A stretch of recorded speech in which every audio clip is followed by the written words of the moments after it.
차가운 달빛만이 스며드는 한양 변두리의 허름한 골목길. 낡은 지도 한 장 위로 강아람의 그림자가 길게 드리워졌다. 붓을 쥔 그의 손끝은 섬세했지만 굳은 살이 박여 있었다. 몰락한 명문가의 마지막 후예. 정적인 병조판서 박태수의 모함으로 역적 가문이 된 지 벌써 10년. 어린 시절 눈앞에서 펼쳐졌던 가문의 비극은 그의 눈빛에 지울 수 없는 그늘을 남겼다.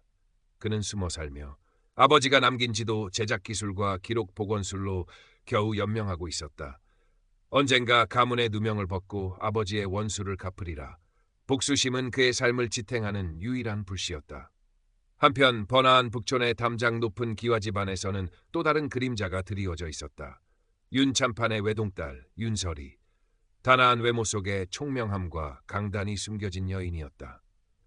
어머니에게 배운 약초 지식은 웬만한 의원 못지 않았고 상황을 읽는 눈 또한 날카로웠다. 하지만 그녀의 앞날에는 먹구름이 드리워져 있었다.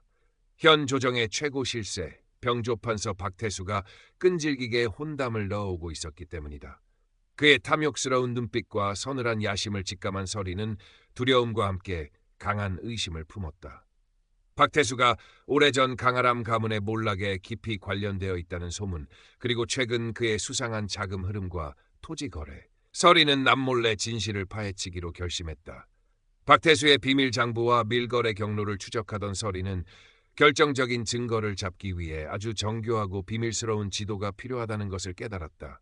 수소문 끝에 비록 몰락했지만 그 실력만큼은 한양 최고라는 지도장이를 찾아 나섰다. 신분을 감춘 채 그녀는 달빛만이 희미하게 비추는 하람의 작업실 문을 두드렸다. 누구시오? 경계심 가득한 목소리가 문 너머에서 흘러나왔다. 설이는 마른 침을 삼키며 조심스럽게 입을 열었다. 지도를 하나 의뢰하고 싶소. 문이 열리고 날카로운 눈빛의 사내가 모습을 드러냈다. 달빛 아래 드러난 그의 얼굴에는 깊은 고뇌와 상처가 어려 있었다. 하람은 설이의 옷차림과 의뢰 내용을 살피며 그녀가 평범한 여인이 아님을 직감했다.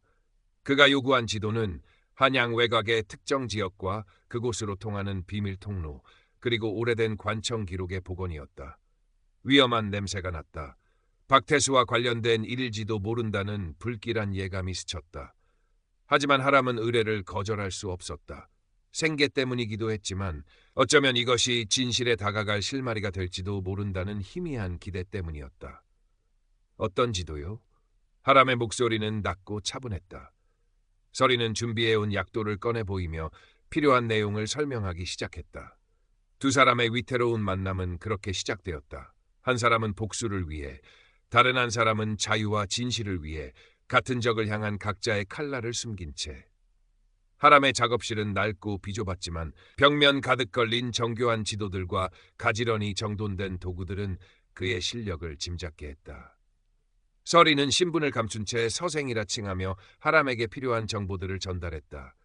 그녀가 가져온 낡은 문서 조각들과 희미한 기록들을 복원하며 하람은 박태수가 불법적으로 점유한 토지의 위치와 규모, 그리고 그가 비밀리에 조성한 자금의 흐름을 조금씩 파악해 나가기 시작했다. 지도 위에는 붉은 먹으로 새로운 선들이 그어지고 비밀스러운 표식들이 늘어갔다. 설이 또한 하람의 작업에 결정적인 도움을 주었다. 그녀는 어머니에게 배운 약초 지식을 활용하여 박태수가 밀거래하는 약재들 중 독성 식물의 유통 경로를 추적하거나 그의 수하들이 자주 이용하는 길목에 대한 정보를 알아내 하람에게 전달했다. 때로는 박태수 집안의 하인들을 통해 흘러나오는 사소한 이야기들 속에서 중요한 단서를 건져 올리기도 했다.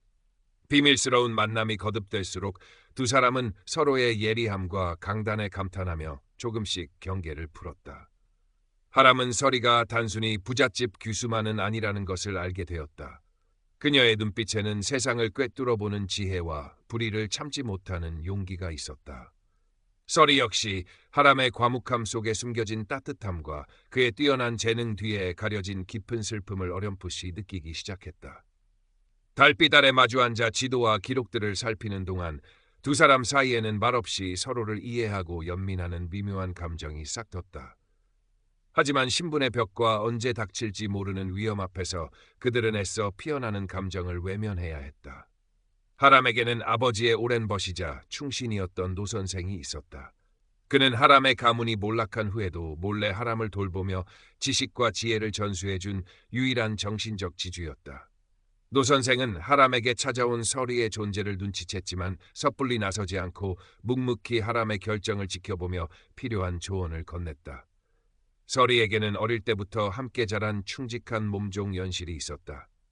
눈치가 빠르고 용감한 연실은 서리의 비밀스러운 외출과 정보 수집을 도우며 자신의 위험을 감수했다.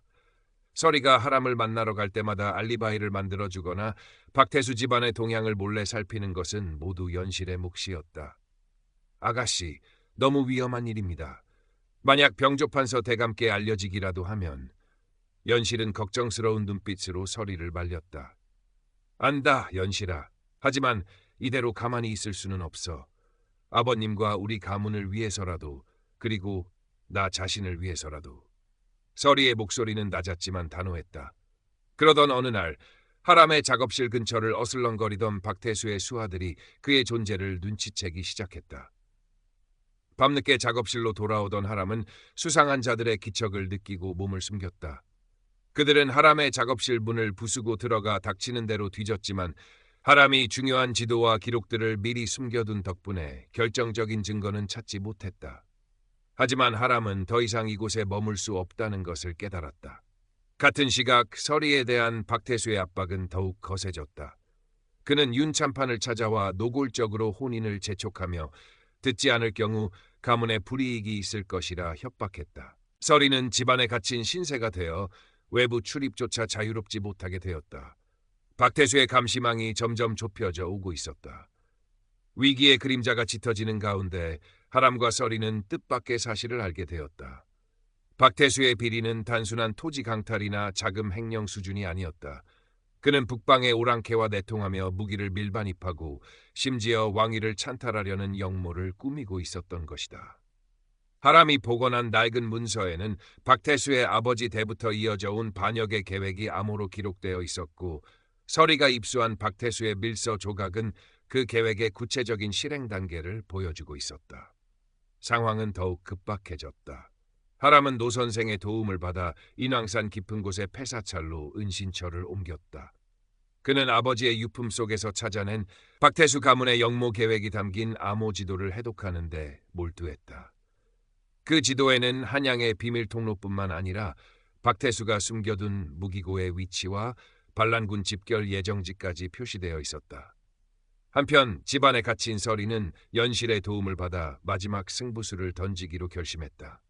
박태수가 곧 있을 중요한 연회에 참석하기 위해 집을 비운다는 정보를 입수한 서리는 그 틈을 타 박태수의 서재에 잠입하여 역모의 결정적 증거인 밀서 원본과 장부를 빼돌릴 계획을 세웠다. 실패하면 자신뿐 아니라 가문 전체가 위험에 빠질 수 있는 아슬아슬한 도박이었다. 아가씨, 정말 괜찮으시겠습니까? 제가 대신... 연실이 눈물을 글썽이며 말했다. 아니다, 연실아.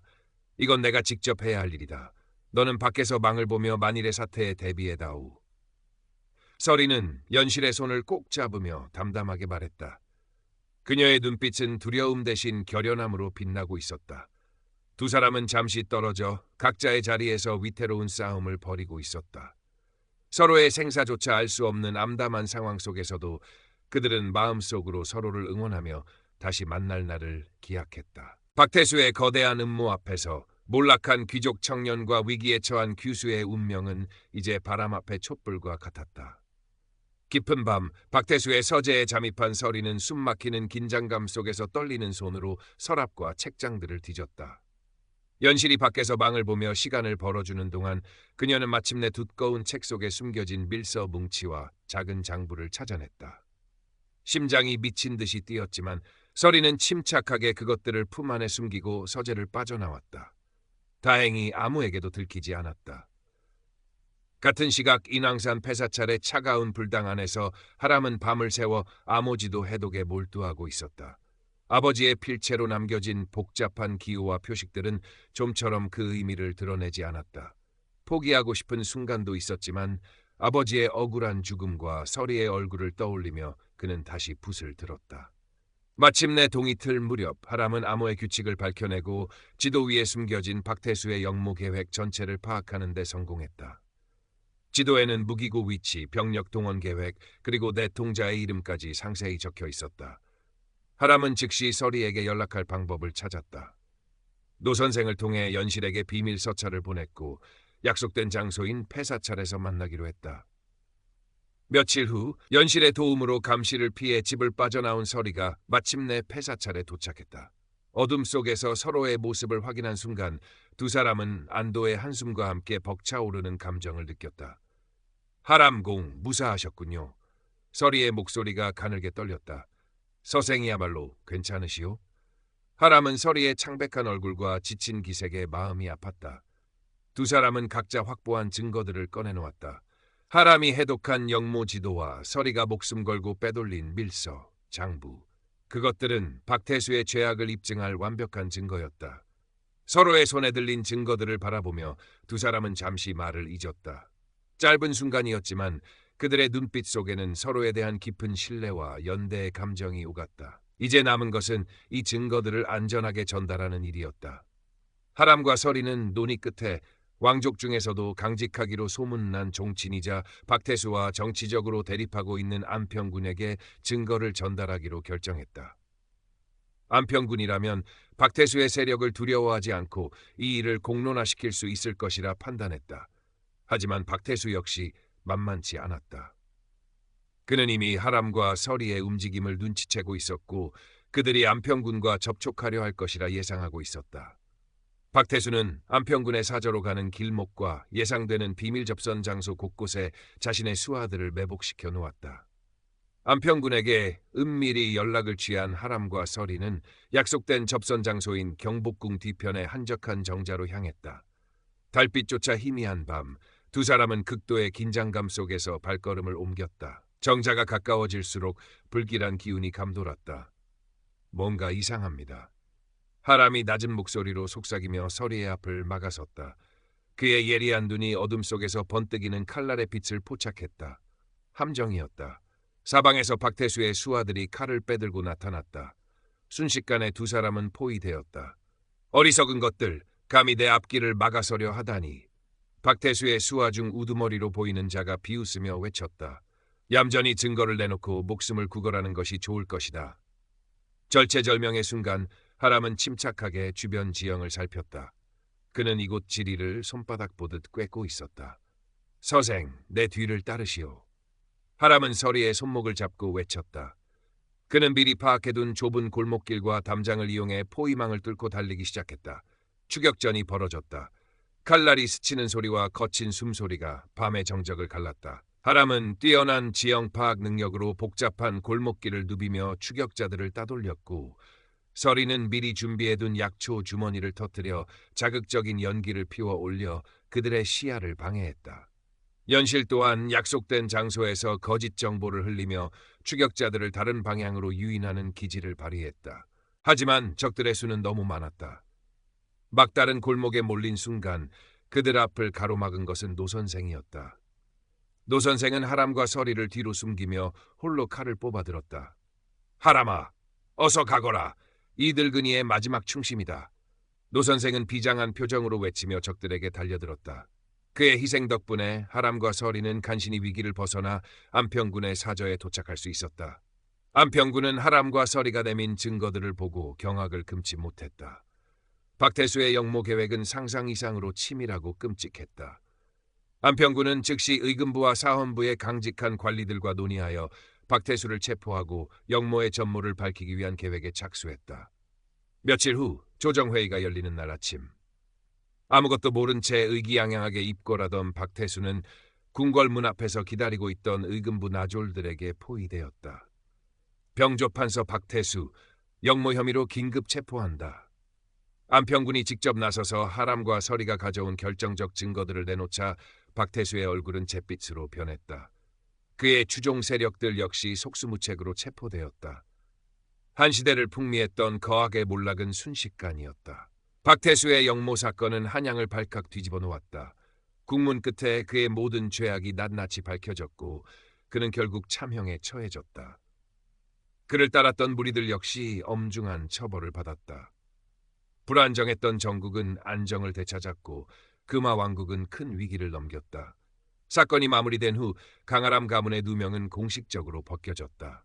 왕은 하람의 공로를 높이사 잃었던 가문의 명예를 회복시켜 주었으나 하람은 과거의 관직이나 재산을 되찾는 것에는 연연하지 않았다.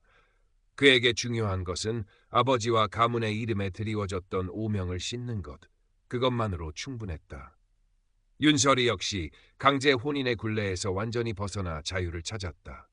윤참파는 위엄을 무릅쓰고 정의를 위해 싸운 딸을 자랑스러워하며 그녀의 앞날을 진심으로 축복해 주었다. 하람과 설이는 한양 근교의 작은 초가집에서 조촐한 혼례를 올렸다. 신분의 차이라는 현실적인 벽은 여전히 존재했지만 죽음의 문턱을 함께 넘나들며 서로에 대한 깊은 사랑과 신뢰를 확인한 두 사람에게 그것은 더 이상 큰 장애물이 되지 못했다. 왕은 두